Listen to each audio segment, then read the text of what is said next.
What's going on, guys? Welcome into the Fantasy Slant. It is powered by Pro Football Focus and brought to you by DraftKings.com. I am your host, Mike Tagliere. Alongside of me, I have Kevin Cole. Kevin, would you like to say hello?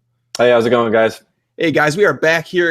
We're heading into Week 11. It's kind of crazy. The fantasy season has kind of flew by this year. We're already through 10 weeks. We only got 6 to go in most fantasy leagues, which is it's mind-boggling to me. We're heading to the point where trade deadlines are closing. If they hadn't already, they're coming up. The bye week. This is the last one where we have a bye week. There's a whole lot of stuff going on.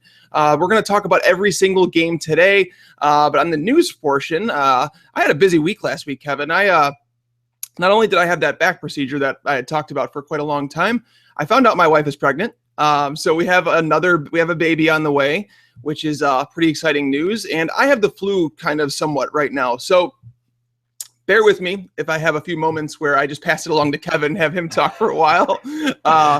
But I want to get into these games because obviously we have a lot to cover. We seemingly run long like every single week. So Kevin, any big takeaways from week 10 before we get into week 11? Well, I might be a little bit more sensitive to this because in teams that I've drafted a lot of wide receivers early, but it seemed like it was a pretty rough week for some of the top wide receivers. I mean, Antonio Brown went off. Martavis Bryant also played well, but those are kind of unexpected because Big Ben wasn't supposed to play. But a lot of the top guys, I mean, Julio Jones wasn't playing. Des Bryant was, A.J. Green, Demaryius Thomas, Alshon Jeffrey, my man. Didn't do anything. So a lot of guys were just struggling. So it seemed like the type of week that was just a kind of slogging through. And if you didn't have one of those big performances, your team could have been pretty bad last week. Yeah, it was kind of crazy. In one of my PPR leagues, where we start 1 quarterback, 3 receivers, 2 running backs, 2 flexes, a tight end, like standard picks up 2 flexes, 3 receivers, right? In a 12-man PPR. We had somebody in our league score 30 points, Kevin. And he legit set his lineup. He tried to score points. Right. It wasn't like somebody that just neglected their team and just forgot to do it. It was a bad week in fantasy last week. Hopefully we can move forward, get past it. Obviously the big injury was Julian Edelman. Edelman now out for basically the season in terms of fantasy. He's done. He's done. Yeah, they're saying that he might be able to make it back for the playoffs, depending. He's a guy that cuts quite a bit. Talking about who's going to replace him, I know everybody kind of jumped on Danny Amendola. Tom Brady had an interview where he talked about Keyshawn Martin. So if Keyshawn Martin's sitting out there on the waiver wire in your league, I suggest picking him up. There's not too many guys that are like lottery tickets at this point. We know who's who. And Tom Brady compared him more to an Edelman than Amendola. I don't know if I buy it because I believe the stat was Edelman played 55% of his snaps out of the slot while Amendola plays about 80%. So, Kevin, are you with me on that? I mean, I think that Martin could be an interesting guy down the stretch, but I do think Amendola is the guy, right? Yeah, I think Amendola is probably the only guy who's going to be startable there. What I'm interested to see is what's going to happen with Gronk. I think Gronk might get a little bit of a spike right here, no pun intended, because he and Amendola play off each other a little bit because Tom Brady, we're talking about reads. I'm sure he thinks Amendola is fine, but Amendola is not a sort of Edelman type of player for him. And when they're playing over in the middle and utilizing it in that sort of space, I bet Gronk starts to see some really strong target numbers, the type that we were really hoping for a number 1 overall draft pick. I mean, he's been good, but he hasn't been that level. I agree. Like the weird part with Gronk is that he hasn't seen like the targets that I don't know that one would expect. Do you know that he's only seen more than 8 targets in 2 games this entire year? Yeah. I mean, it's definitely been noticeable. Whereas last year he was getting peppered with targets to start the season, even though he wasn't doing anything. So that's how you kind of knew he had that potential last year. Yeah, no, it's been frustrating a little bit. I mean, Gronk's still producing, so you can't really be mad at him considering the tight end production around the league. And that's another fun tidbit is that Jimmy Graham is a tight end 1 on the year, despite how bad he's been. That's the tight end, kind of landscape right now, and it's not very good. But starting in speaking of not very good, the Thursday night game, it seems like every week it's just kind of brutal. Although, the Jaguars have been better than we expected them to be, especially in fantasy. We have 2 top 8 fantasy receivers on the Jaguars heading into week 11. Kevin, did you think that would be something that would ever happen this year? No, no. I mean, I definitely did not. I mean, Allen Robinson was a popular breakout candidate, and Hearns was one of those guys. I mean, in retrospect, you can look back and say, oh, yeah, it was obvious that he was going to do this well because he had a very good rookie year. But because he was an undrafted free agent and maybe Marquise Lee was in the background, some of the things like that, no one really gave him any respect. And Blake Bortles, let's face it, I mean, he was really, really bad last year. But I think what he did display last year was a willingness to take chances. And now that he's kind of refined his game, and I literally think he looks different throwing the ball. I mean, he was throwing a lot of ducks last year, and he looks pretty good this year. I mean, I normally completely discount any of this. He's working on his mechanics type of stuff, but Bortles looks like someone who might have actually refined some things over the offseason. Yeah, Bortles definitely looks good. He's a better fantasy quarterback than real quarterback just yet, but I liked his body, his size. He could throw downfield. Like it's a little bit of Roethlisberger to his game. Right, not quite as strong of an arm, but I agree. Right. And like the thing is, I'm looking forward to his development. He's going to be one of those quarterbacks down the road that we might look at like a Ben Roethlisberger, like in terms of fantasy, where it's like he's always that top 10 performer, but one that nobody ever drafts inside the top 10 up until like kind of like this year. But the interesting one to me this week, because I know this guy's going to be teetering on starting, sitting in a lot of lineups, is Dorial Green-Beckham. I know after he did well against the Saints, it was kind of like that game where everybody was like, okay, step in the right direction. He goes up and puts, a big fat 0 against the Panthers, which is a tough matchup. But this week, I like Dorial Green-Beckham. He's going to be going up against Gratz, I think it is. Dwayne Gratz. Yeah, he's the corner that plays on the right side typically for Jacksonville. And Kendall Wright's out again. Justin Hunter is out for the year. I think this is Dorial Green-Beckham's breakout game. I mean, he plays better with Mariota. What do you think on Green-Beckham this week? No, I think he's definitely going to be usable this week. I wonder about the ceiling for these guys because Mariota's been pretty reliant upon the tight end. I mean, he's not only hitting Delaney Walker, but he's also got these guys like Fasano and other, I don't even know who their third or fourth tight end, but these guys are getting catches too. And they're just a kind of a low risk sort of offense. I mean, you saw him put up 4 touchdowns in week 1, and then you saw him put up 4 touchdowns against the Saints. But, pretty much anyone in the league can put up 4 touchdowns against the Saints. And then in week 1, there was a lot of run after catch on those. Yeah, there was. But he also had quite a bit of targets though. So that's where I'm kind of placing my hope with him. And I just think that Mariota at one point, like he's willing to throw it to him in the end zone. And I think that they can score on the Jaguars.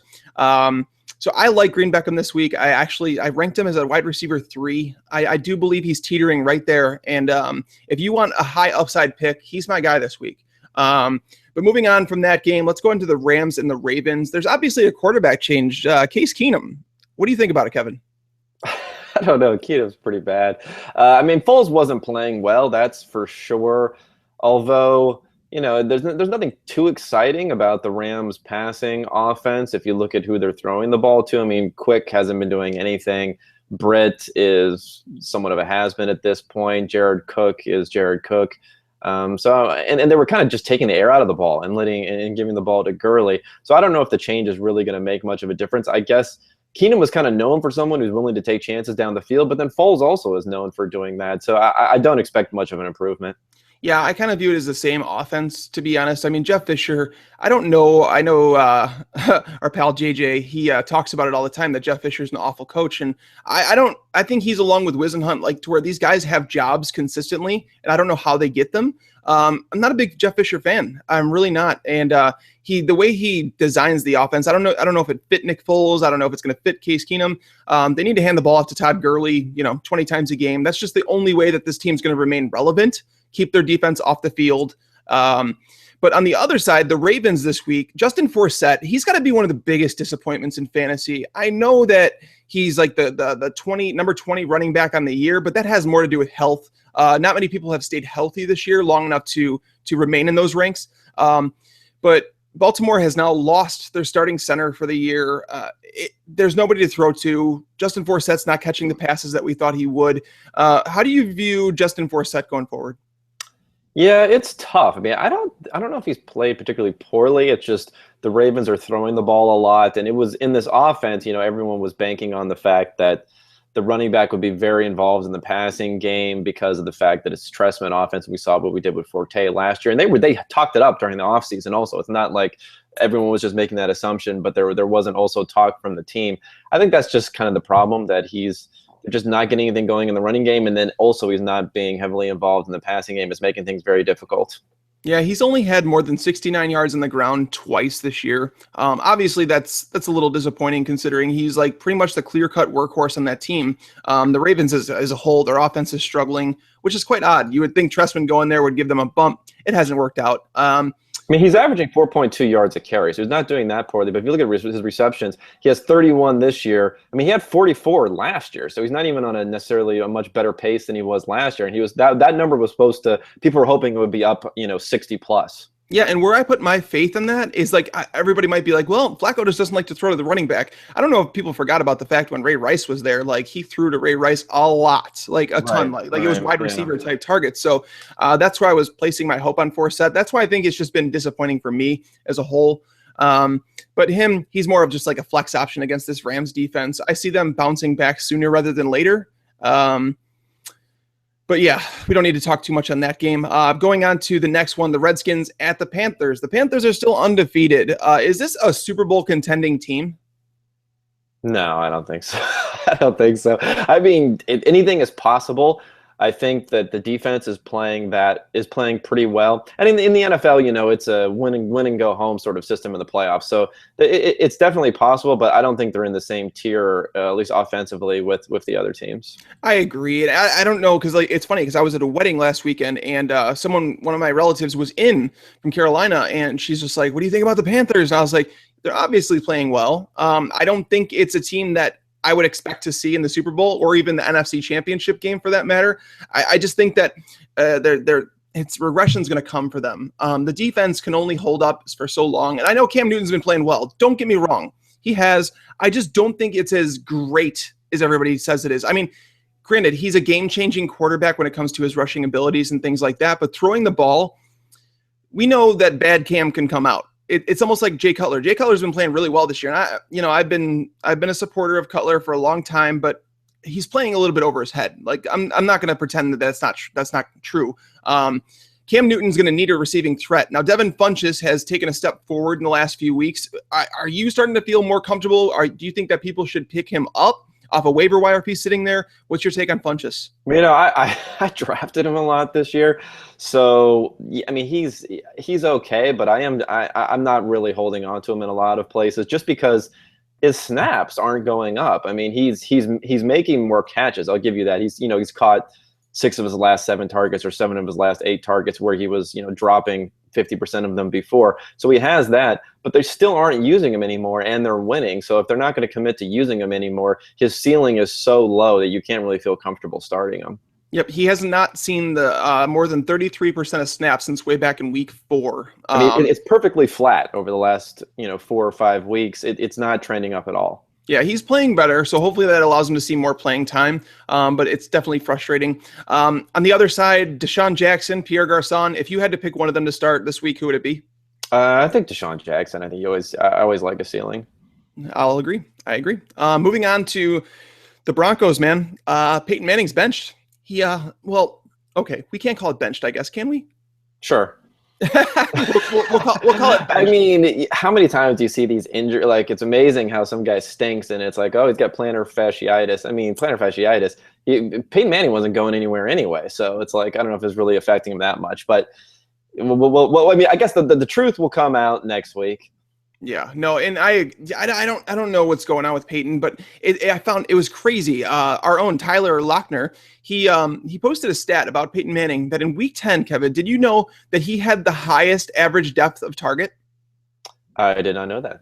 That is almost like Peyton Manning trying to silence the haters, prove that he could throw the ball downfield. Well, they're getting killed, so they are. I think Peyton Manning is always strategically a smart quarterback, even if he doesn't have the arm. So he kind of knows if you're down multiple scores, you got to risk it and throw the ball down the field. I'll give him credit for that. He's not going to like Alex Smith you and just dink and dunk and you're completely, Alex Smith will never come back from 14 points down.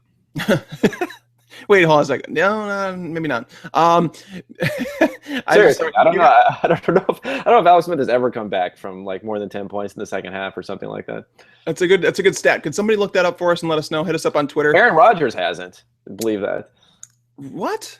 Yeah, it's a fact. Aaron Rodgers is another guy. He doesn't throw enough interceptions. I mean, it's kind of a weird thing to say, but he needs to push the ball down the field. He almost did. He had a chance last week. I mean, they gave him like 7 different opportunities, but alas, Crosby did not make that field goal. Yeah, we'll talk about Rodgers in a moment. But the Bears side of the ball, now Jeremy Langford has played, I mean, really well. But the weird part about Jeremy Langford that not a lot of people know, do you know he's only broken 3 tackles this year?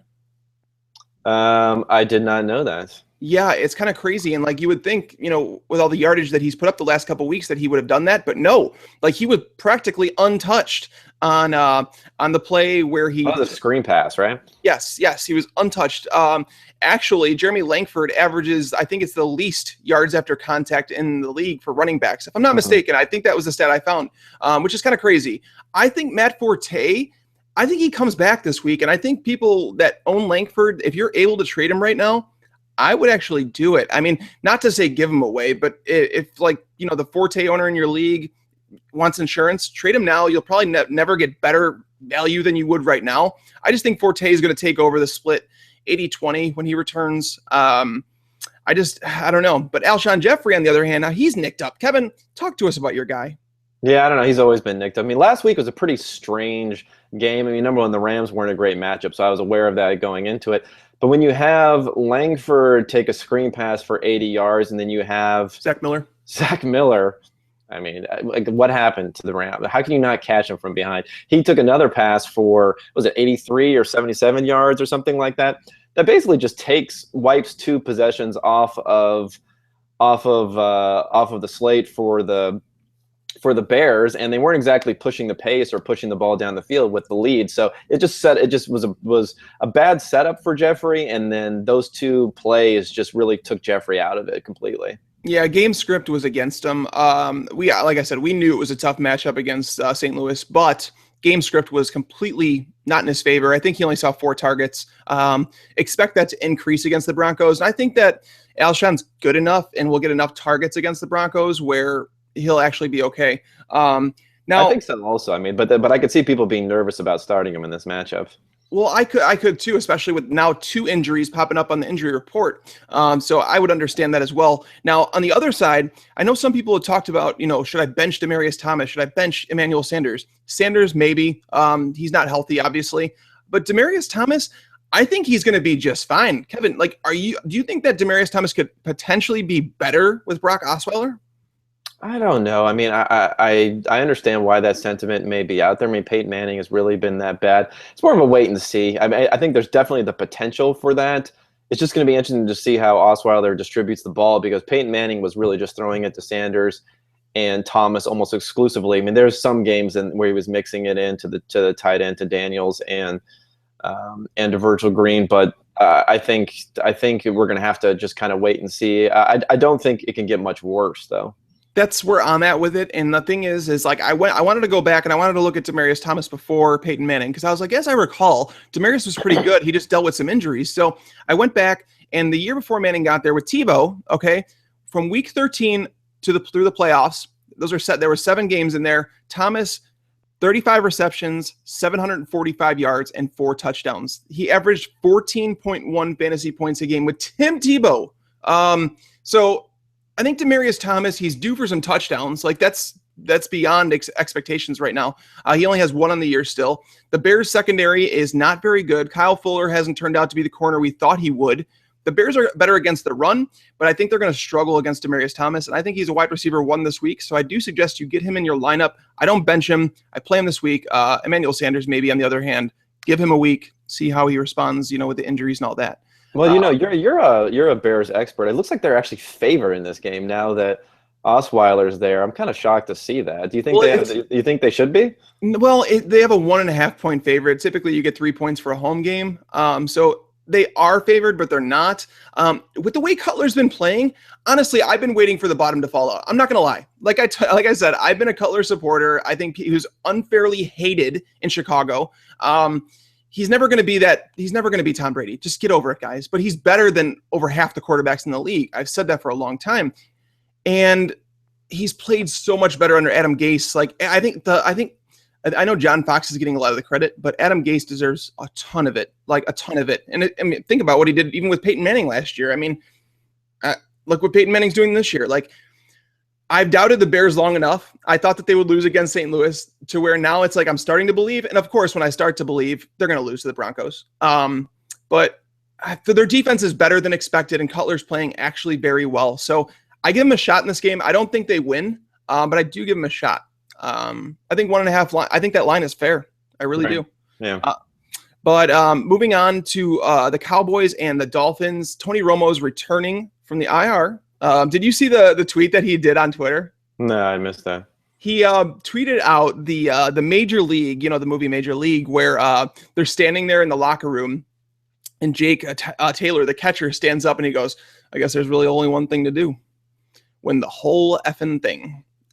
And like Tony Romo tweeted this out yesterday, man. I was dying laughing. Obviously Romo, he's playing. He's going to be just fine. I like him against the Dolphins. I know some people want to give him a week to return. Honestly, if you're sitting there deciding between him and someone like Andy Dalton, I'd play Romo. Are you okay with playing Romo this week, or are you one of those that wants to give him a week to see how he does? Yeah, I mean, Dalton doesn't have a great matchup, so that's definitely interesting.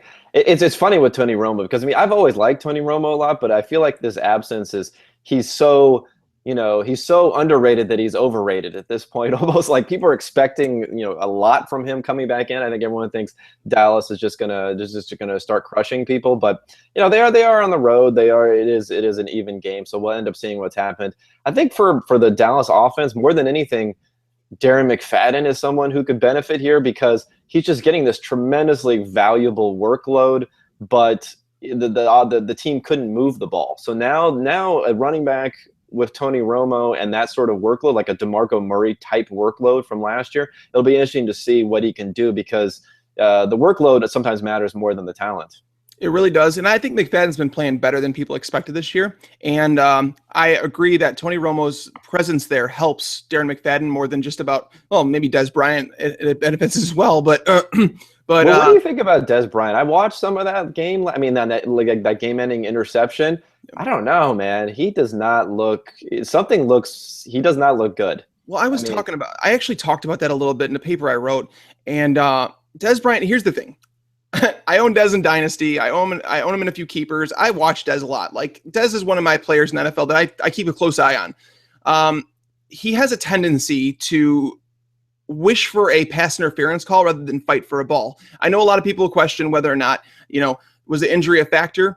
As soon as he didn't get that ball, he didn't even jump off the ground. He literally turned around, went to the ref, and grabbed, he did it. I'm not kidding when I tell you he did this move that he does. Mm-hmm. He did that 4 times during the game, and it was maddening. It really was. I'm supposed to be pushing the receiver out of the way. Yeah, the corner, but the corner. Yeah, sorry. right. No, right. But Dez he needs to understand sometimes. Be that guy. Be the physical guy, that bully that you are on the end zone.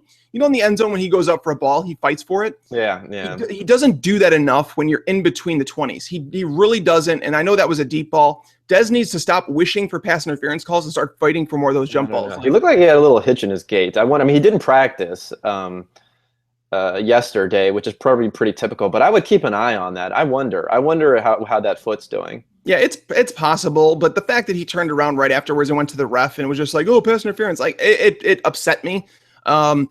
To see that. But McFadden, I 100% agree with you. I think McFadden's a top 5 running back play this week. He should be in all DFS lineups. I think he scores at least once. And with the touches he's getting against Miami, I love McFadden this week. We don't want to spend too much time there. Moving on to the Raiders and the Lions. This is one of the games that's got the highest over-unders in the league. I think it's 48 this week. Who would have thought, right? Who would have thought the Raiders have an over-under of 48 points? But that's where we're at. Derek Carr, man, he's been really, really, really, really good. He's thrown multiple touchdowns, I think, in every game but one. He's on fire. Are you starting Derek Carr as a QB1 going forward? Yeah, I think definitely so. It'll be interesting to see. I don't know what happened with Aaron Rodgers last week against the Lions, but the Lions have just been hemorrhaging points to quarterbacks. Yes, they have. And Aaron Rodgers last week, like I said, we're going to talk about him. He's on my naughty list. But the Lions, Calvin Johnson he didn't practice again. I think you're playing Calvin if you got him, but I think the days of Megatron are over, which is just really sad. He's only 29 years old. Kevin, do you see something that I don't? Because Calvin, it's sad to watch some of my favorite players not play like they used to. And Calvin Johnson, he's just not looking the same this year. I guess. I mean, he seems to be making plays when the ball's being thrown at him. I don't really know what's going on. So he's definitely doesn't have the numbers. I mean, but it's not unheard of for someone to trail off, especially someone who's had a lot of injuries. And I think I've seen some studies showing that bigger receivers actually trail off earlier than smaller receivers. So maybe he's just, not quite at that same level. And he was someone who was very reliant upon that deep ball production. So perhaps when he's not getting it, that just hurts his overall game. Yeah, that's where I'm at with it. And I don't know.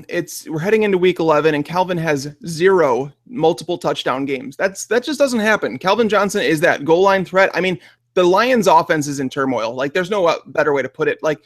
I think the matchup calls for him to be a wide receiver 1 this week, and I'd play him as such, but it's just a little bit frustrating to watch that kind of take place.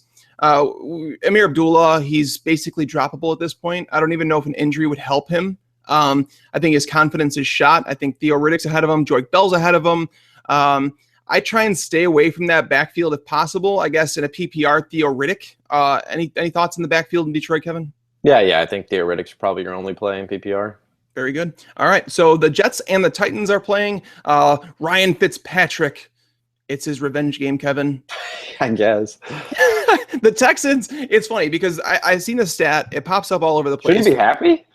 I mean, I guess. I mean, I would be. I would be like, thank you. Wait, hold on. I'd rather play for the Jets. I might go to the playoffs this year. But wait, aren't the Texans in first place? Yeah, but I mean that's I know. Maybe they are. I don't even want to know. I mean, the NFL should just dissolve that division right now, I think. J.J. Watt carried them there after he destroyed the Red Rifle. Did you see that interview? I saw some of it, but I try not to pay attention to J.J. Watt too much. Ryan Fitzpatrick going against the Texans defense that has they have not allowed a touchdown in the last 10 quarters. I see that everywhere. I do want to remind people though that so obviously that's 2.5 games. The one half of the game was against Miami when they basically pulled their starters after they scored, I think it was 5 or 6 touchdowns in the first half. So don't take too much from those 2 quarters. The next one was against Tennessee, correct? Who was I can't even remember at this point. But then obviously last week, Andy Dalton didn't look very good. Now, give some credit where credit is due to Houston, but they're not all of a sudden a top 10 defense, guys. They're really not. The Jets should go in there. Ryan Fitzpatrick, I mean, I think he's safe to play for 252 touchdowns as long as he plays. So that's teetering on quarterback 1 numbers. But Brandon Marshall, I know a lot of people are talking about, how bad Devontae Adams was last week. He had 21 targets, 10 receptions for 79 yards. Do you know that Brandon Marshall, over the last 2 weeks, he's had 18 targets, just 7 catches for, I think it was 64 yards, but he did catch 2 touchdowns, which is salvaging, the looks at him. Are you starting to lean towards playing Decker over Brandon Marshall? I wouldn't do that. I have them both on a couple of teams, and I've just been starting them both. I think Marshall just gives you that he's going to be he's going to get more targets. I mean, you see he's still getting more targets, even though he's been somewhat hobbled. So, the wide receiver position is somewhat volatile. So as long as Marshall's still getting those targets, I don't think there's anything to worry about. I mean, you talk about Devontae Adams. I mean, Devontae Adams has kind of always been bad and inefficient. So Marshall is not that guy. So hopefully he can turn it around soon. Now on the other side, Darrelle Revis is going to be covering DeAndre Hopkins. Hopkins actually missed practice yesterday. I want to say it was, which obviously, I mean, I'm sure he'll be fine. It might have just been almost like a Veterans Day off. What do you think about this matchup? I mean, Revis has been so good. But then again, Hopkins, I don't know where to go. Apparently Brian Hoyer is likely to miss this week. So do you take that into consideration? What are you feeling about DeAndre Hopkins this week? I think you probably have to start him if you got him. He's just seeing such a high volume. He's scoring a lot. Even against Darrelle Revis, we've seen some receivers be successful if you scheme properly to kind of get him off of Revis sometimes. And I think Revis isn't quite the same cornerback that he's been in the past. I mean, he's been giving up short passes to not get burnt deep. I mean, Hopkins isn't necessarily a deep threat, but he is someone who can stretch the field. He is someone that can stretch the field, but I think that he's going to make his day this week on like, those comeback routes, because like you saw what he did on Hard Knocks to like someone like D'Angelo Hall. I think he can do those, like he can get Revis spun around, but I don't think Revis is going to allow him to get deep and like get some of those balls that he typically would when he's following him. Now, if they move Hopkins around the formation, it may help. But all this, what it boils down to, yeah, you're starting him in regular leagues, but in daily fantasy, I fade DeAndre Hopkins despite what he's been doing. Guys, football's back, obviously. It feels like the playoffs thanks to 1 week fantasy football at DraftKings.com. With millions being won each and every week, every play and every game could take you closer to a life-changing payday. This is not fantasy as usual. This is DraftKings. Welcome to the big time. Hurry to DraftKings.com now and use promo code PFF to play for free with your first deposit in this Sunday's $1 million fantasy football contest. First place takes home $100,000. Enter PFF for free entry now at DraftKings.com. That's DraftKings.com. Kevin, there was this on Twitter, like that's where I see a lot of different things because I'm always on there. I'm active on there. But DraftKings had sent out this thing basically on there. They interviewed this, I think it was like a 75-year-old woman. Did you see this whole thing? No. Okay, so this 75-year-old woman played DraftKings last week, okay? She took some advice. I don't know what site she took advice from. Hopefully it was PFF, where she played DFS, and she was like she was winning $250,000 at the time they interviewed her. Mm-hmm. Now, it wasn't likely to continue, I think, because like I don't know if she had anybody else going, but they somehow got a hold of her and did an interview with her. It was quite funny. But it just goes that one. It just goes to show that like if you get the right advice, you play a few lineups and stuff like that, you have a chance to win lots of money doing DFS. The last couple of weeks have been pretty tough for me. Aaron Rodgers was one of those people that I relied on heavily last week, along with Randall Cobb, and was kind of burned. But that happens. But yeah, DFS, DraftKings.com, check it out. Use promo code PFF. The next game, Kevin, Andrew Luck is obviously out for the Colts. Matt Hasselbeck is leading the way. And I think it helps Frank Gore going forward. But the ones that are teetering on startable or not for me are T.Y. Hilton and Dante Moncrief. I know some people kind of just take it for granted that T.Y. Hilton should be started in all leagues. I don't think it's as easy as people think it is with Matt Hasselbeck because, I mean, T.Y. is that downfield receiver, and Matt Hasselbeck, let's just face it, he doesn't have Andrew Luck's arm. How are you feeling about the Colts offense, and what are some sits and starts against the Falcons defense? Falcons defense is not good.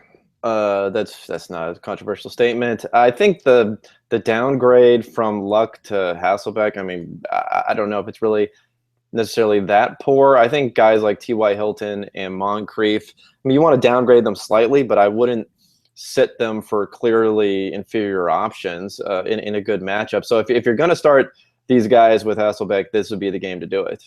Well, that's the thing is like Desmond Trufant, he's played really well this year, but he only plays sides, okay? T.Y. Hilton plays almost half of his snaps on Trufant's side of the field. So he's going to see quite a bit of Trufant, whereas Moncrief's on the other end, he's going to have a lot better matchup.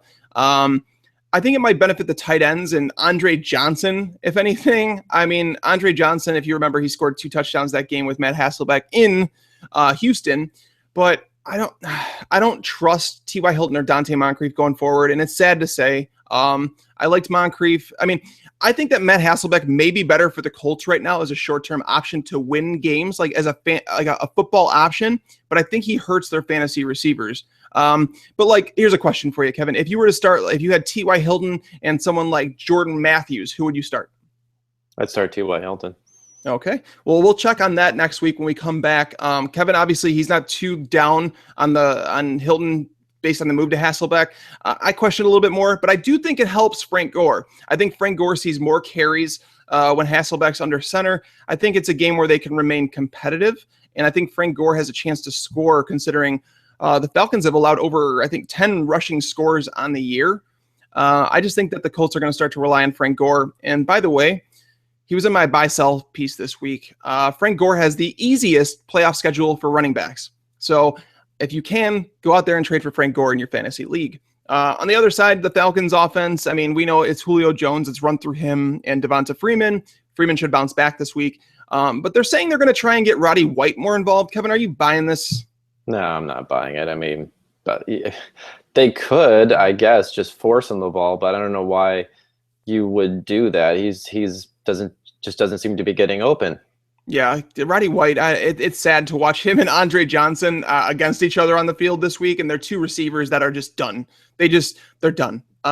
These are guys that were perennial Pro Bowlers. They, 13 to 1,500 yards seemingly every single year, and they're both just out there with their walkers. So we're gonna skip past them, and we're gonna move on to the Buccaneers at the Eagles. Mark Sanchez, is he gonna start?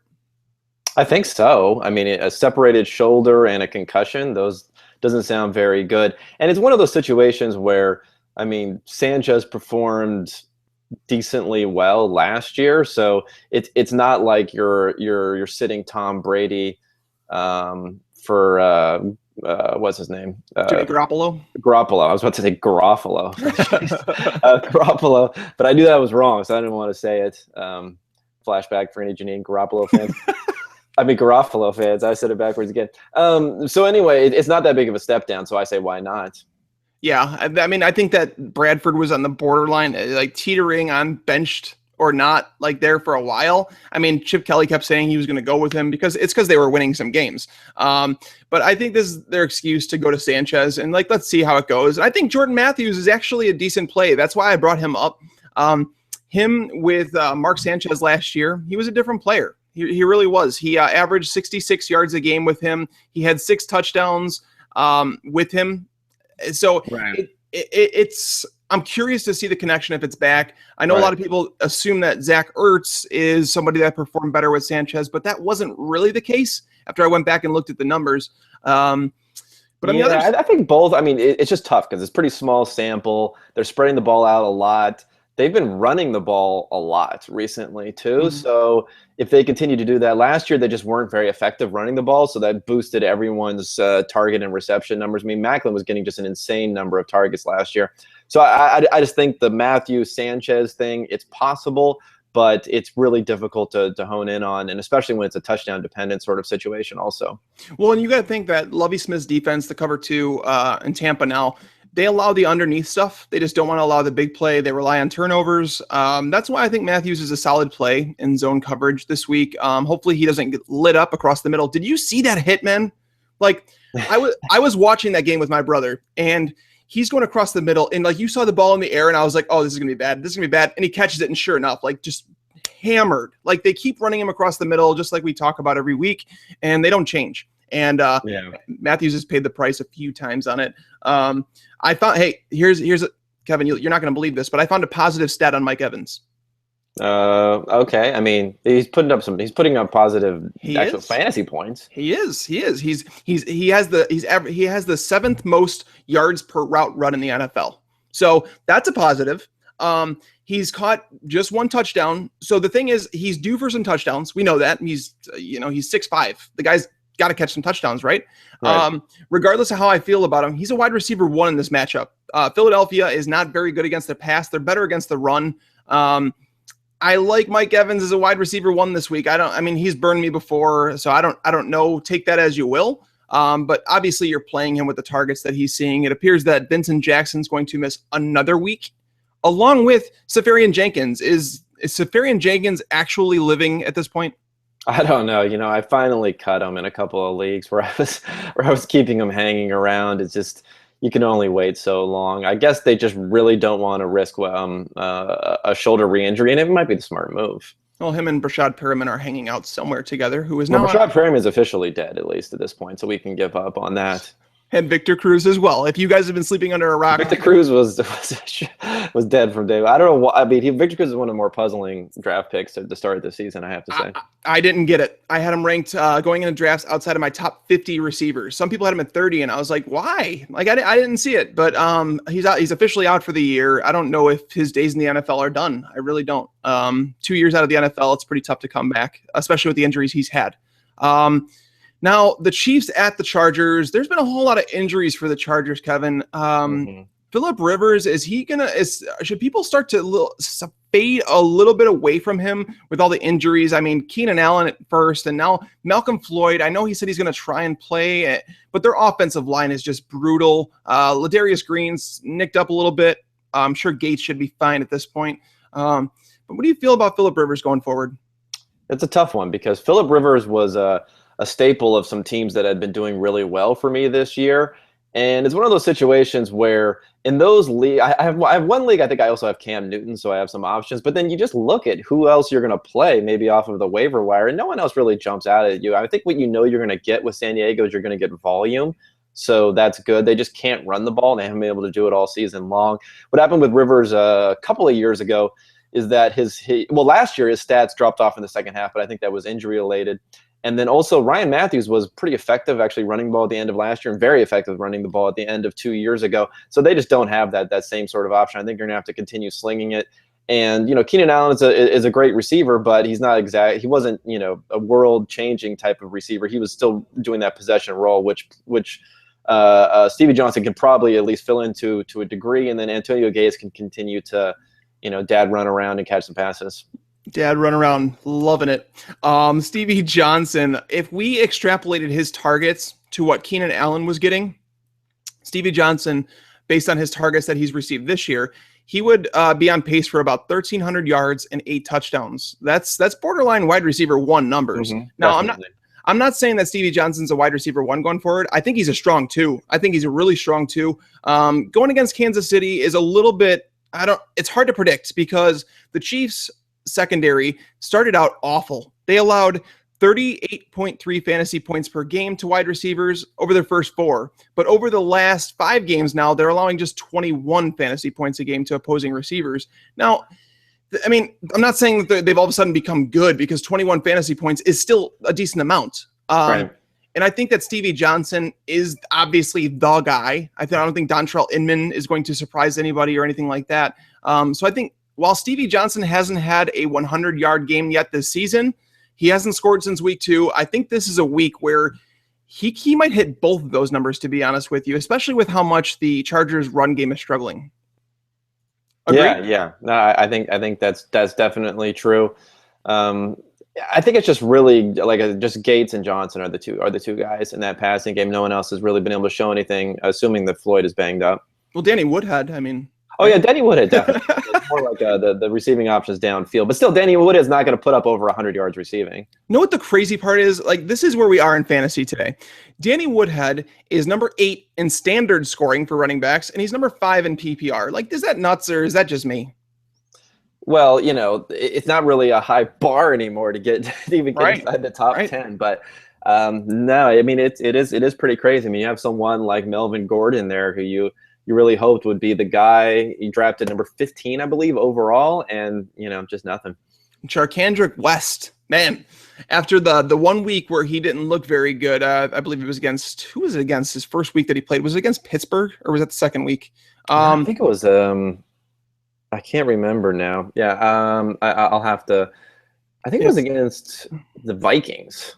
It may have, it was against the Vikings. That's right. Yeah, He fumbled towards the goal line when they were about to score, and everybody talked to me about, that was a great call. Should I drop this guy? I'm like, no, give him another week. Let's see how he looks. And man, he's been great. He's been really good. He's been a top 5 running back since he took over for Jamal Charles, including that game. So against the Chargers defense, I mean, the Chargers are awful, guys. If you guys forgot what they did before the bye week, that was the game where Jeremy Langford kind of took off and won people some fantasy weeks. So Charkandrick West is a top 10 running back this week. He should be played in a lot of DFS considering his price is extremely cheap. But Travis Kelce, the curious case of Travis Kelce, I don't know. The talent's there. It's 100% there. I don't get it. Is he, is he not the elite tight end 1 that we thought he would be? It doesn't seem like it. He's putting up some okay performances, but he's just not going to give you the touchdown potential that you really need at the position. And, you have Macklin there who absorbs some targets. They like to throw it to DeAnthony Thomas, and then they throw it to the running back. So there's just not a lot to go around because they're not going to throw it a ton even when they're up and try to stretch the field. And Kelsey's probably one of their best field stretching options. He really is. He's one of the best yards after the catch too. The guy is athletic. Get him the ball. Jeremy Macklin has only seen 4.6 targets per game over the last 3. So that's something to keep an eye on, especially with Jason Verrett going to be, following him around the field this week. But the Packers, we're on to the Packers. What the heck happened last week, Kevin? I have no idea. I haven't had a chance to to view through it just to see what happened, but I just could not believe it. Like every single time that I saw the score, I kept on thinking, okay, well, the next time it checks in, things are going to start going. Like I just don't understand how that Detroit defense can stop anybody, let alone Aaron Rodgers. That's where I got, and I kept waiting and waiting, and like my brother and I had both. Home too, right? Yeah, he was at home. Like we had both played him in DFS, and like Minnesota went 3-and-out towards the. It was before Rodgers even threw one touchdown, and he goes, "Hey, we're getting the ball back," and I'm like, I'm done. Like I'm done caring like that they're getting the ball back. He hasn't done anything to this point. I mean, I figured maybe after halftime they'd come out firing. Nothing. I don't know. As much as Davante Adams is receiving all that hate, I don't know. Don't blame any of it on Rodgers. I mean, some of the average depth of target for Davante Adams wasn't very good either. So you can't expect a guy to put up that many yards, I guess. Randall Cobb was a huge disappointment. I guess you keep trucking him out there as a wide receiver too, like a high-end two. Yeah, I don't know what to do with Cobb on the teams that I have him, honestly. Because if it wasn't for that long, almost wheel route-ish sort of touchdown, he's just done nothing. Yeah. I guess Jordy Nelson meant more to this offense than anybody could have imagined. Although, against Kansas City early in the year, Rodgers threw 5 touchdowns and Cobb had 3. So, I mean, I don't know where we're at. James Jones all of a sudden is a ghost. I don't know. I don't know what's going on in the Packers offense. I don't know if they fix it this week against the Vikings. But Davante Adams, is he a wide receiver 3 in your eyes? I guess so. I'm just not a huge fan of Davante Adams, but they don't, Cobb and James Jones aren't getting much done either. Right, and he's seen the targets. We've talked about the targets, how target dependent. And yes, while Davante Adams has been a disappointment for me, someone that had high expectations for him, he's still seeing targets. They obviously want him involved in this offense. I truck him out there as a wide receiver 3. That's going to see at least 6 to 8 targets from Rodgers. And if Rodgers straightens it out, Adams is a wide receiver 2 all of a sudden. So that's basically on that one. Stephon Diggs, are you okay starting him this week? I think I am, because I think they're going to have to score a little bit more. I mean, Diggs, from a target share perspective, last week was the first week that he really just disappeared. And if you look at what they did in that game, it was kind of interesting because they obviously, rode Adrian Peterson a lot. And then the combined targets to running backs, they only threw the ball 22 times.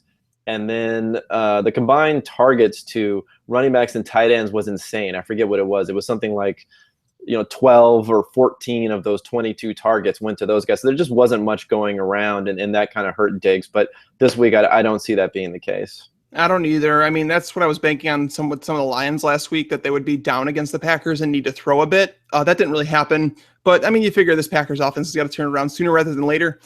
Despite the fact that the Vikings have not allowed over 23 points this year, I think that their defense is playing a little over their head. So I see there's a game in here where there's going to be a breakout. I don't know if it's this week against the Packers, but it's definitely there as a possibility. The next game, the 49ers at the Seahawks. I don't really want to spend much time talking about this one. Do you have any takes on this one, about any players that you want to touch on? Not really. Yeah, it's it's a frustrating time for both those teams. I don't know if Carlos Hyde's playing. Even if he is, he's not someone that I would recommend against Seattle. Interesting to see Blaine Gabbert have to play in Seattle versus playing at home versus the Falcons.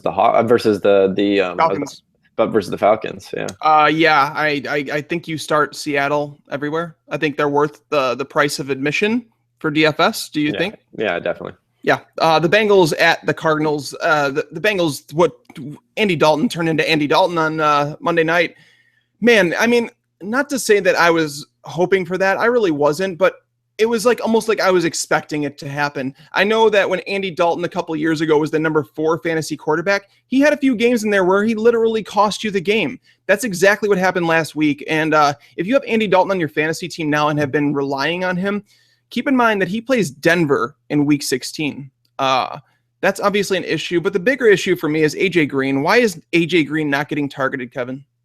I think it's just a different makeup of the receiving core this year. That was one of my concerns for AJ Green coming into this year. The fact that Eifert was going to play, Marvin Jones was going to play, Sanu isn't horrible, Gio Bernard. They just have options this year. So, last week was just kind of a bust across the board. But even in some good games that have been played, there have been some games where, I mean, Eifert had a blow-up game a couple of weeks ago. Marvin Jones has had blow-up games, and there weren't blow-up game, non-AJ Green blow-up games before. It was basically Andy Dalton plays well, AJ Green plays well. Those two things went hand in hand. Now Andy Dalton can play well and AJ Green not, because there are other options in the passing game. So I think it's just a function of that. Right, and he's gone over 82 yards just twice this entire season. It's been a little frustrating. I thought he was a buy low candidate, but it seems like this is just what it is. He's gonna see a lot of Patrick Peterson this weekend. I'm of the mindset that AJ Green can beat him, can beat Patrick Peterson. I don't think he's been tested against a bigger receiver this year very much, and I think Green can beat him. I think that he could be. I know Pat Thorman talked about it. I think that Green could be like a contrarian play in tournaments. Like do you think that Patrick Peterson will shut him down? I don't think he'll shut him down, but I think he's definitely playing much better that last year. I wasn't really hip to the whole thing about Peterson having the undiagnosed diabetes and everything else, and he definitely looks a lot thinner and a lot fresher this year. The thing with AJ Green, when you mentioned tournament, I think that's a good call, because this year it's really going to be about blow up performances rather than steady production. So you never know when one of those is gonna hit. Right. And then on the other side of the ball, that's becoming a more and more difficult, wide receiver core to predict than anything. Chris Johnson, I think he's on his way out as the starter. I think that we've been waiting for this to happen. Chris Johnson hasn't played very well this year. I know a lot of people will talk about it, but us at PFF, there's only been, I think, one game where he graded out positively. Mm-hmm. He's getting a lot of volume. That was obviously the thing he relied on. But Andre Ellington is the better running back. I don't really care what anybody says. He may be more injury prone. Andre Ellington's the better running back. But the wide receiver core, this is the question where I get a lot of is Michael Floyd, John Brown, what to expect. You're playing Fitz, even though he's going to match up with Leon Hall, a lot of the time. But John Brown or Michael Floyd this week, Kevin? Well, I don't know. They're both banged up. So I think you'd have to go with Floyd over Brown, just because Brown has been played this kind of decoy or lightly involved role a couple of different times recently. So you can't run that risk. Yeah, and that's the tough part. Now, I think you're running a risk with either of them. And if Floyd is banged up, we saw what Arians did with John Brown before their bye week and used him, like literally made him active but didn't play him at all. I think John Brown's guaranteed to play this week, and he typically plays on the side that Dre Kirkpatrick does. And I know Kirkpatrick played okay on Monday night, but he's been burned a lot this year. I like John Brown higher than Floyd this week, depending on practice. Now, if Floyd practices in full and all that stuff, okay, I guess Floyd's the guy you rolled with. But I think Floyd misses some time, and I think John Brown has had plenty of time to get over his hamstring injury. I just think that this could be the week where he actually takes off and goes back to being John Brown. So we'll see how that plays out. Andre Ellington, if he's available on the waiver wire, I would grab him if I were you. I know he's available in a lot of leagues, not in the ones necessarily that I'm in, because I've kind of kept him as a stash there because I just didn't believe in Chris Johnson. Kevin, what do you think of Andre Ellington as a stash? I think it's decent. The only thing is we've seen Arians, he just seems to be comfortable with Chris Johnson. I mean, I know Chris Johnson isn't doing anything fantastic, but he's a guy can take the pounding, can get you 3 yards. I mean, he's not doing a whole lot more. He's not stretching the field. So I think they like what they have going right now. And as long as they're winning, I'm not sure there's going to be any change. So Ellington will be a decent change of pace and maybe an okay guy in PPR.